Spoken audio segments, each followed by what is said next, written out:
క్యాపిటలిస్టులకే దారాదత్తం చేస్తా అని చెప్పేటువంటి నరేంద్ర మోడీ గారి నాయకత్వం ఇంకో పక్కన నడుస్తూ ఉంది. ఈ దేశ ప్రజాస్వామ్యాన్ని కాపాడటం కోసం రాహుల్ గాంధీ గారి నాయకత్వంలో భారతీయ జనతా పార్టీకి వ్యతిరేకంగా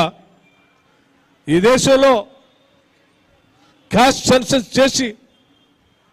జనాభాలో ఉన్నటువంటి అధిక శాతం ప్రజానికానికి సంపదనంతా కూడా పంచడానికి ప్రయత్నం చేస్తున్నామని చెప్పేటువంటి కార్యక్రమం రాహుల్ గాంధీ గారి నాయకత్వంలో పక్కన జరుగుతూ ఉంది. కాదు కూడదు కొద్దిమంది సంబంధించినటువంటి వ్యాపారస్తుల చేతుల్లోనే ఈ దేశ సంపదను పెడతామని చెప్పి నరేంద్ర మోడీ గారి నాయకత్వంలో భారతీయ జనతా పార్టీ కార్యక్రమం ఓ పక్కన నడుస్తాం. ఈ రకంగా దేశ సంపద గురించి, ప్రజాస్వామ్యం గురించి, లౌకికవాదం గురించి, ఈ దేశ రాజ్యాంగం గురించి జరుగుతున్నటువంటి ఎన్నికల పోరులో ఈ దేశాన్ని, రాజ్యాంగాన్ని, సంపదని,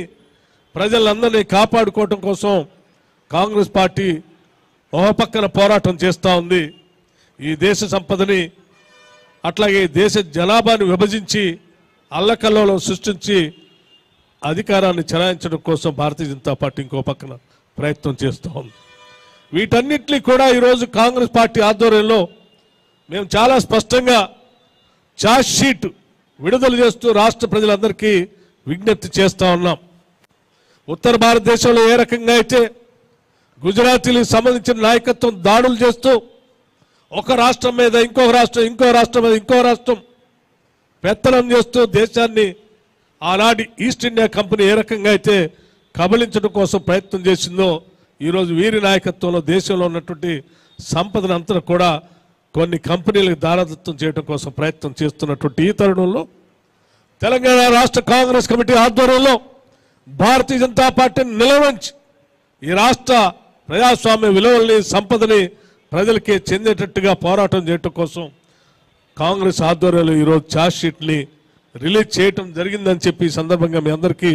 మనవి చేస్తూ ఈ విషయాలన్నింటినీ కూడా ప్రతి ఇంటికి, ప్రతి పౌరుడికి చేర్చే విధంగా ప్రతి కాంగ్రెస్ నాయకుడు, కార్యకర్త